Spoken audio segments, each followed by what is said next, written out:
인사하실까요? 메리 크리스마스. 어느 초등학교 학교 40명 학생이 그렇게 물었습니다. 성탄절 하면 가장 먼저 머릿속에 떠오르는 것이 무엇이냐, 그렇게 질문을 던지고 그 질문을 받고 자기에다가 거기다가 떠오르는 단어를 써라, 그렇게 선생님이 이야기를 했어요. 그래서 거기 40명 학생들이 각자 크리스마스 성탄절 하면 떠오르는 것을 가장 먼저 거기다가 씁니다. 쭉 이렇게 선생님이 쓴 것을 이렇게 받아서 보니까 성탄추리, 그 다음에 누들포 사슴코, 어떤 친구는 컴퓨터, 어떤 친구는 핸드폰, 어떤 친구는 비디오. 그래서 성탄절에 나름대로 이렇게 떠오르는 단어를 쭉 이렇게 기록을 했는데, 그 중에 한 글씨를 보면서 선생님이 충격을 먹었습니다. 성탄절은 산타크로스 할아버지 생일입니다. 충격을 먹었어요. 근데 그 40명 학생들이 쭉 써서 낸 것을 보면서 거기에 눈을 씻고 찾아보아도 예수님의 생일, 예수님이 태어난 날이라고 하는 글씨가 하나도 없는 거예요. 여러분, 단적인 하나의 예일지는 모르지만은 지금 우리 성탄절 크리스마스 시즌에 예수님이 없는 성탄절이 내활개로 치고 있다고 하는 것입니다. 1년 중에 교통사고율이 가장 많은 날이 성탄절입니다. 또 하나 강도와 절도 사건이 가장 많은 날이 성탄절이고, 또 하나 부끄러운 통계입니다. 성범죄가 가장 많은 날이 성탄절입니다. 그 정도로 이 성탄절이라고 하는 자체가 변질되어져 가고 있고, 성탄절의 가장 중요한, 여러분 성탄절의 주인공은 누굽니까? 큰 소리로 누굽니까? 예수님이에요. 근데 예수님이 없는 성탄절이 우리들의 머릿속에, 생각 속에, 자녀 속에 있을 수 있다고 하는 것을 보여주는 단적인 예입니다. 왜 그렇게 됐을까? 여러분, 크리스마스라고 하는 것을 보통 이제 약자로 그렇게 쓸 때 어떻게 쓰느냐면, 마치 영어의 엑스 데시마스, 그런 식으로 이제 쓰여지는 글씨를 아마 보셨을 거예요. 그러니까 크리스마스하고 영어로 엑스 그 다음에 데시마스 한번 띄워줘 보세요. 저런 것을 좀 많이 보셨을 거예요. 근데 크리스마스하고 저렇게 약자로 쓰고 있는 저 단어를 엑스마스라고 읽으시는 것은 잘못된 거예요. 엑스마스가 아니라 그 엑스라고 하는 것은 헬라어 크리스토스라고 하는 것의 약자입니다. 그래서 저렇게 쓰여져 있다 하더라도 읽을 때는 크리스마스라고 읽어야 돼요. 같이 한번 읽습니다. 시작. 근데 저것을 엑스막스라고 읽으면은요, 엑스라고 하는 것은 수학에서 미지수입니다. 모른다고 하는 뜻이에요. 그러니까 엑스마스라고 읽으니까 이 크리스마스가 무슨 날인지를 몰라요. 그러다 보니까 그런 크리스마스의 모습으로, 잘못된 모습으로, 세상의 쾌락으로, 정욕의 어떤 현장으로, 아니면 연말 연시를 즐기는 하나의 세상적인 문화가 이 성탄절 크리스마스 속에 그대로 몰려 들어와서, 심지어 우리 예수 믿는 사람조차도 성탄절이 무슨 날인가를 모르고 지나는 경우들이 있어요. 그래서 이게 크리스마스라는 저 말의 뜻은 그리스도 플러스 그 다음에 마스라고 하는 것은 예배라고 하는 뜻입니다. 그래서 성탄절의 정확한 뜻은 이 땅에 오신 예수 그리스도를 예배하는 날, 그게 성탄절이에요. 한번 따라서 한번 해보세요. 이 땅에 오신 예수님을 예배하는 날, 그게 성탄절이에요. 우리가 오늘 미가 선지자를 통해서 하나님이 주시는 말씀을 들었습니다. 이 미가 선지자가 700년 전에 그 예수님이 베들레헴에 오신다고 하는 사실을 예언한 하나님의 사람이에요. 그러면서 오늘 5장 2절을 보시면은, 베들레헴 에브라다야, 네가 유대 고을 중에서 작을지라도 내게서 다스릴 자가 내게로 나오리라.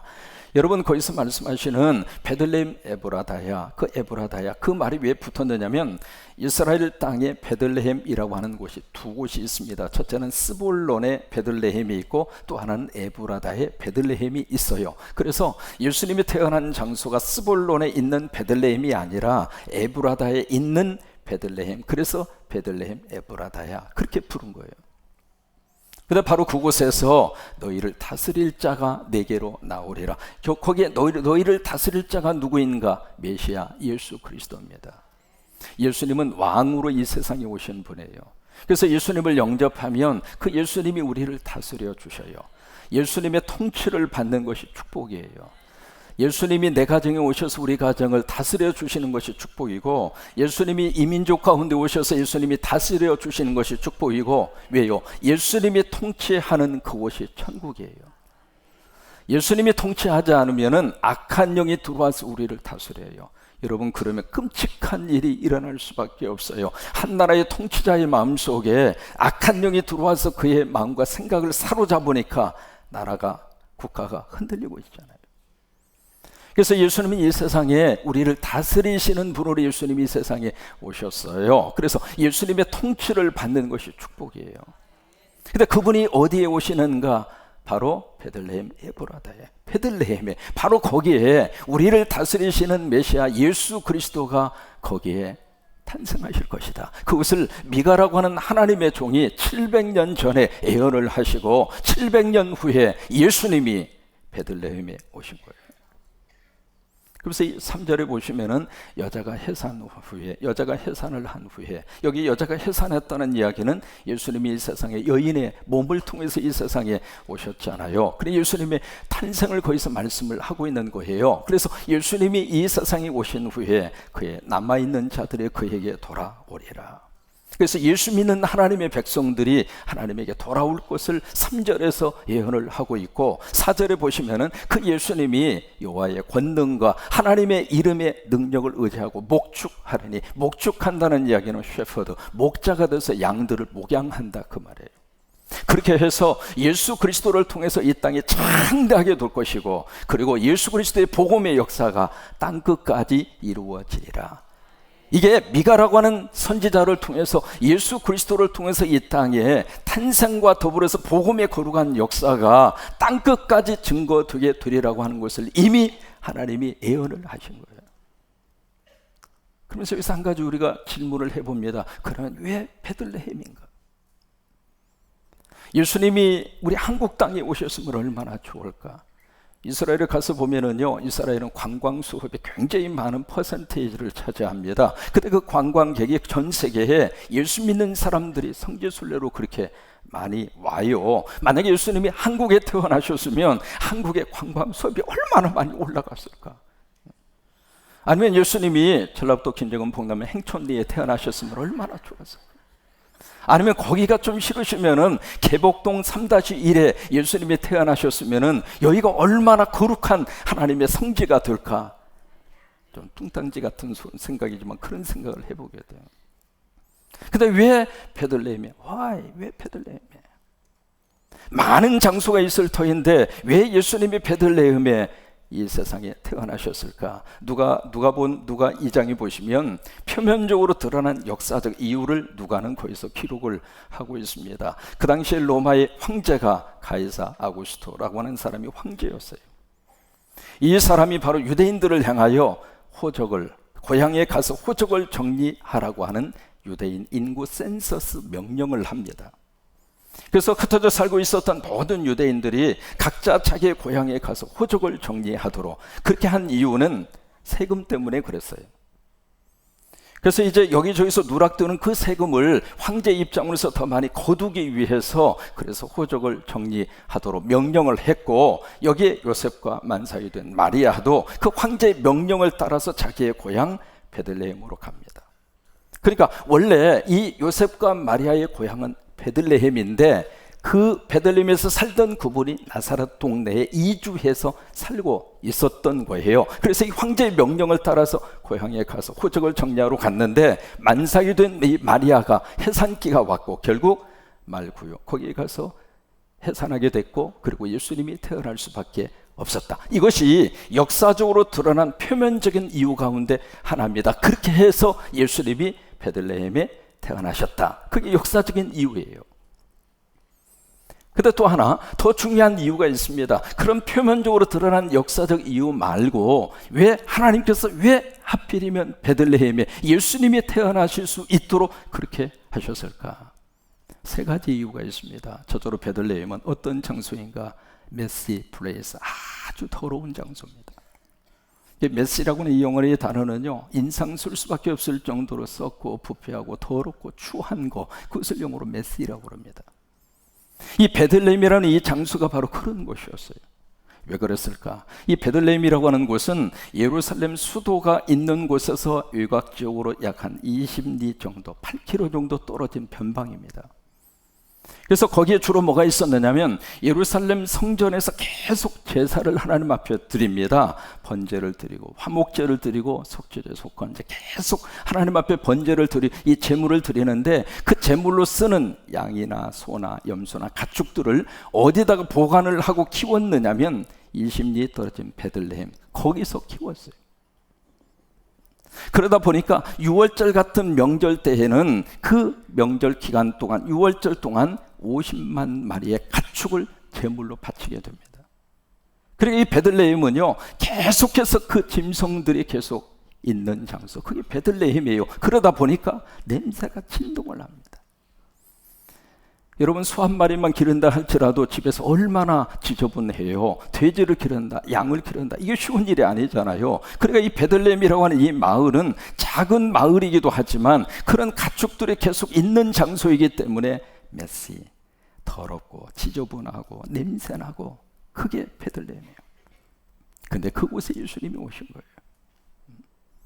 다른 사람은 다 인상을 쓰고 다른 사람들은 다 피해가는 장소인데 예수님은 오히려 그곳으로 오신 거예요. 왜요? 거기에 주님의 거룩한 역사가 있어요. 사람들이 피하는 더러운 장소, 사람들은 거기에 소망이 없다고 생각하는 그 베들레헴 지역에 예수님은 일부러 오셔서 그들을 안아주시고 그들을 위로해 주시고 그들을 더럽다고 멀리하지 않으시고 그들을 품어주시고, 그게 예수님이에요. 그래서 예수님이 베들레헴에 오신 거예요. 로마의 역사 가운데 가장 황제 중에 지독하게 기독교인들을 박해한 황제 중에 한 사람이 네로입니다. 이 네로라고 하는 황제가 로마시 전체에다 불을 질러서 로마시 전체 3분의 2가 다 화재로 없어져 버립니다.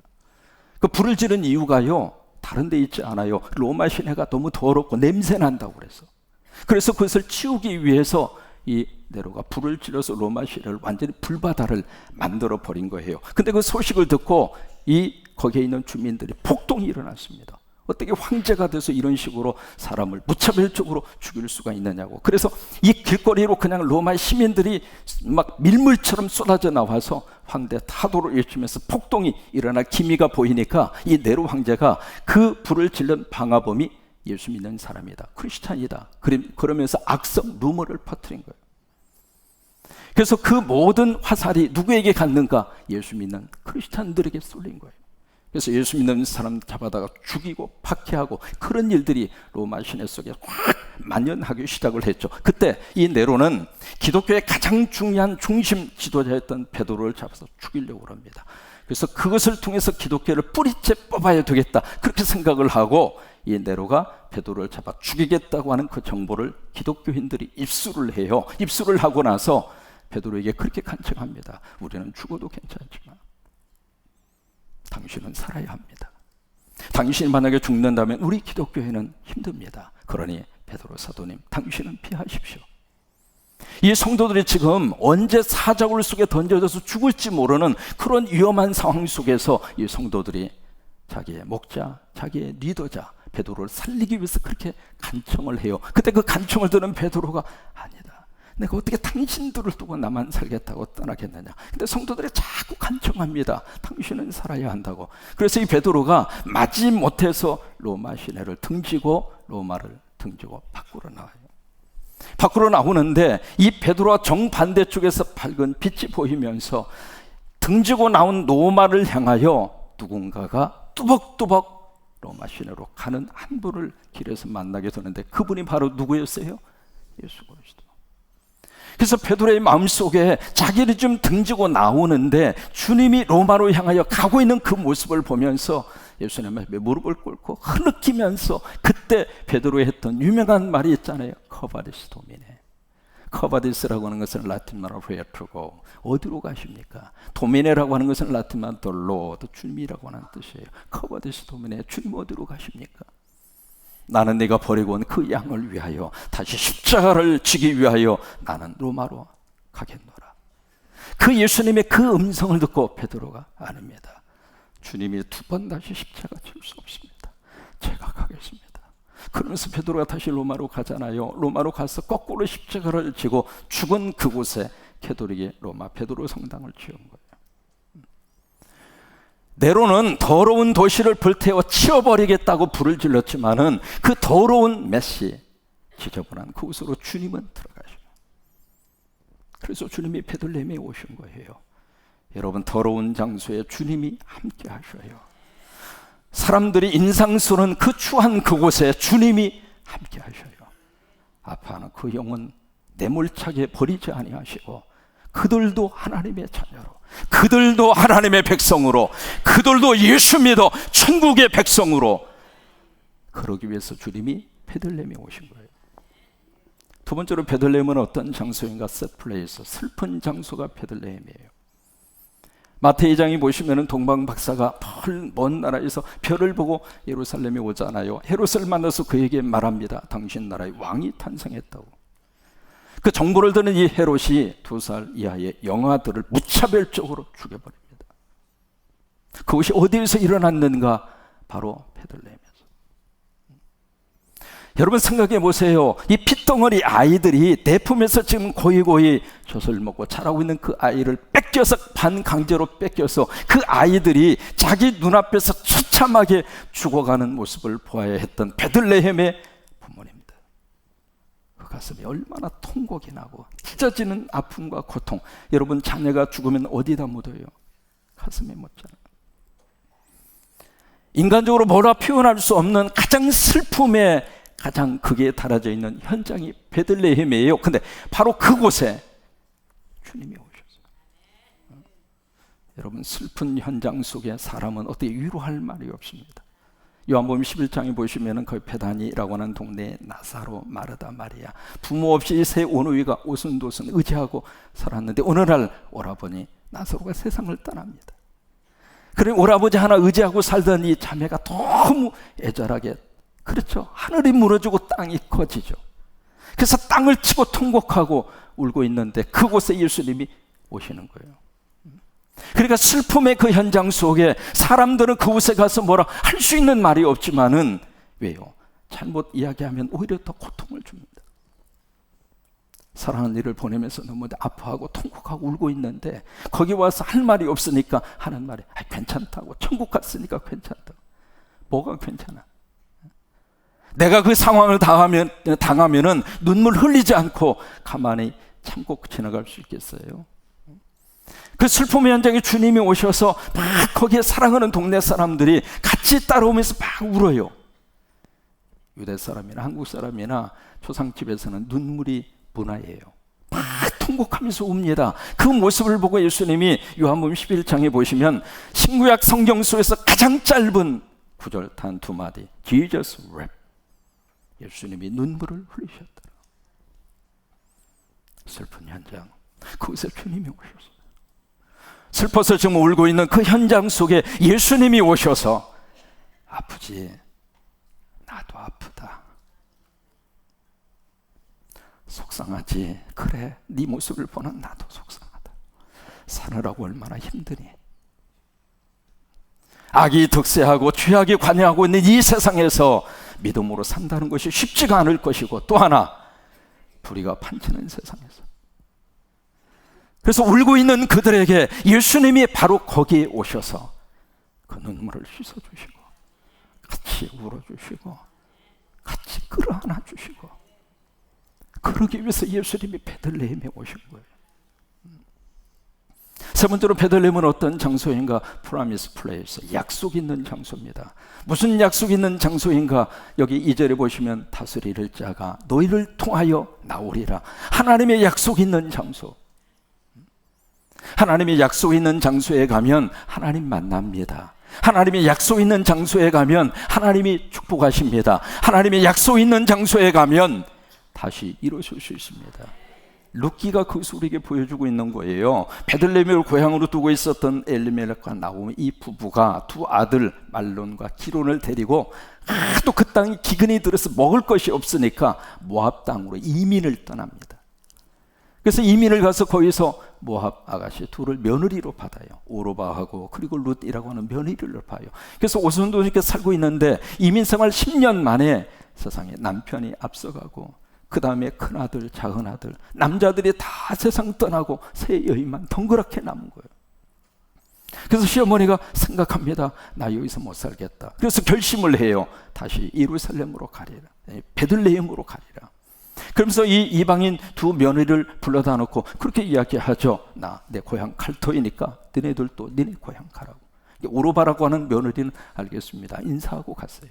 근데 룻이라고 하는 며느리가 참 이 시어머니를 붙잡고 감동 어린 말을 룻이 해요. 뭐냐면 어머님 가시는 곳에 나도 가고 어머니 있는 곳에 나도 있겠습니다. 그래서 하는 말이 어머니의 하나님이 나의 하나님이십니다. 참 이런 며느리 이뻐. 참 이뻐. 그래서 나오미가 너무 감동이 돼서 이 며느리를 데리고 고향 베들레헴으로 다시 와요. 다시 오는데 약속 있는 장소잖아요. 거기 와서 누구를 만났는가? 보아스를 만나요. 그 보아스가 누구냐면 예수님이에요. 그래서 보아스를 만나서 이 롯이 다시 결혼을 하고 다시 회복이 되고 다시 기쁨을 찾고, 그리고 나서 그 가정에 생명의 복을 주셨는데 그 생명의 복을 통해서 후손으로 이 세상에 태어난 분이 다윗이고, 그 다윗을 통해서 이 세상에 메시아로 오신 분이 예수 그리스도입니다. 그래요. 약속이 있는 곳에 오면 거기에서 주님의 거룩한 역사가 나타나고, 그래서 예수님이 베들레헴에 태어나신 거예요. 그러면 지금도 여러분 성지순례를 하시다 보면 이 베들레헴 지역을 가서 거기 가시면 예수님의 탄생 기념 교회당이 있습니다. 근데 그 교회당이 두 가지 특징이 있어요. 첫째는 들어가는 입구가 아주 작아요. 처음부터 저렇게 작은 문으로 만들어진 것이 아니라 처음에는 여러분 흔적을 보실 수 있을 거예요. 돔 형식으로 문을 크게 이렇게 만들었어요. 그런데 십자군 전쟁 때 말을 타고 예수님의 탄생 기념 교회당이 무슨 점령군처럼 들어오는 거예요. 그래서 이건 아니다. 예수님 만나러 오는데 어떻게 인간이 이렇게 교만한 모습으로 올 수 있나? 그래가지고 문을 줄여가지고 지금 저렇게 조그맣게 만들어서 그 다음 사진을 보시면은요, 아무리 키가 작은 사람이라 할지라도 이거 말고요, 고개를 숙여야 들어가요. 그러니까 주님 만나려면 겸손해라 그 말이에요. 교만하지 말고, 뭐 가졌으면 얼마나 가졌고, 뭐 위세를 떨면 얼마나 위세를 떨고, 별거 없다 그 말이에요. 하나님의 아들 예수님을 만나려면 숙여라 그 말이에요. 겸손해라 그 말이에요. 제가 저 성지순례 가서 저 위에를 자세히 보니까 거기에 핏자국 이렇게 나 있어요. 그래서 이게 뭐냐고 그랬더니 고개 안 숙이고 가다가 들이받은 거예요. 그래서 거기 핏자국이 있더라고요. 또 하나 저 탄생기념교회당의 두 번째 특징은요, 그 다음에 별 표시가 있습니다. 별 표시, 바로 저희가 영어로 그렇게 써져 있어요. Jesus birthplace, 예수님이 태어난 장소. 가장 낮은 곳, 거기에 주님이 오신 거예요. 그러면 오늘 예수님이 탄생하시고자 하는 베들레헴은 어디인가? 여기입니다. 구체적으로 설명하면 베들레헴 is my heart. 베들레헴은 내 마음이에요. 여러분, 우리 마음을 보면 우리 마음처럼 지저분하고 우리 마음처럼 부패하고 우리 마음처럼 슬픔과 애통과 눈물이 있는 장소가 어디 있을까? 예레미야 29장 9절, 27장 9절, 예레미야를 통해서 하나님이 주신 말씀이 있어요. 이 세상에, 예레미야 17장 9절, 이 세상에 거짓되고 부패한 거 한 가지를 들려하면 인간의 마음이라는, 그 마음을 누가 알 수 있어요? 참 사람의 마음처럼 간사하기 이를 데 없고, 사람의 마음처럼 지저분하기 이를 데 없고, 위선과 거짓과 부패와 그런 것들이 누구 지적할 필요 없습니다. 누구 마음? 내 마음. 설교하고 있는 차 목사 마찬가지예요. 바로 그곳에 예수님이 오고 싶은 거예요. 베들레헴은 2000년 전에 예수님이 태어나신 베들레헴은 예루살렘에 있지만 오늘 다시 한번 태어나시고자 하는 베들레헴은 여기란 말이에요. 여기.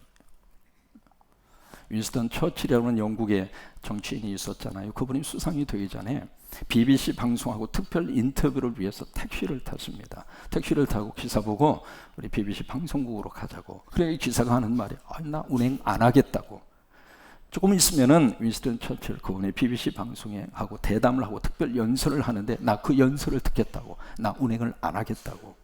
그러니까 처칠이 그 말을 듣고 감동을 먹은 거예요. 아, 내 연설을 들으려고 운행도 안 하는구나. 그래서 감동을 먹고 이 처칠이 택시비에 따따따따따따따 더블로 해가지고 운전기사에게 딱 주면서 아, 그래도 우리 BBC 방송으로 가자고 딱 그러니까 그 돈을 받은 운전수가 딱 하는 말이 처칠이 이제 개떡인지 돈이나 벌고 보자. 그리고 운행하고 BBC 방송에 가더래요.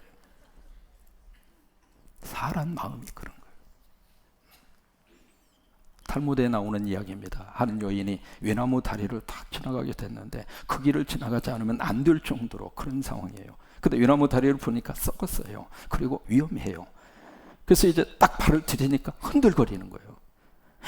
딱 흔들리니까 죽을 것 같거든. 그러니까 여인이 딱 하나님에게 약속을 합니다. 하나님, 저요 무사히 지나가게만 해주시면 재산 몽땅 다 바치겠습니다.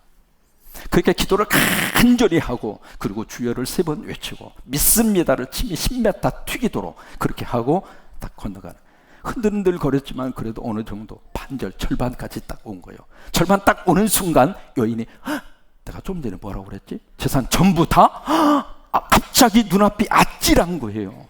하나님 아시잖아요. 다 바치면 저 뭘 먹고 살아요? 그거요. 하나님 절반으로 깎읍시다. 하나님 절반만 드리겠습니다. 이제 그렇게 하고 조심조심 왔는데 세상에 거의 다 온 거예요. 이제 1m만 가면 딱 건널 수 있는 지경까지 왔는데 그 순간에 다시 내가 좀 전에 뭐라고 그랬지? 재산 절반? 아이고 미쳤지 망정이지. 내가 왜 재산 절반을 바쳐? 하나님 아시죠? 딱 5만 원으로 합시다. 그렇게 하고 이제 마지막 조금 남아있는 구간을 가려고 그러는데 갑자기 이 외나무 다리가 막 흔들리기 시작하는 거야. 막 금방이라도 부러질 것 같고 금방이라도 추락할 것 같고 그 순간에 여자가 딱 한마디 합니다. 하나님 농담도 못합니까? 사람 마음이 그래요. 사람 마음. 예수님은 여기에 태어나고 싶어 하세요. 그래서 지저분한 우리 곳에 주님이 오셔서 우리를 다스려 주시기를 원하고 있고 또 눈물이 많고 한이 많고 상처가 많은 이곳에 주님이 오시고 싶으세요. 그래서 그 눈물을 씻어주기를 원하시고 상처를 싸매어 주기를 원하세요. 여러분 이 성탄에 예수 그리스도가 베들레헴 내 마음속에 다시 태어나시게 되기를 주의 이름으로 축원합니다.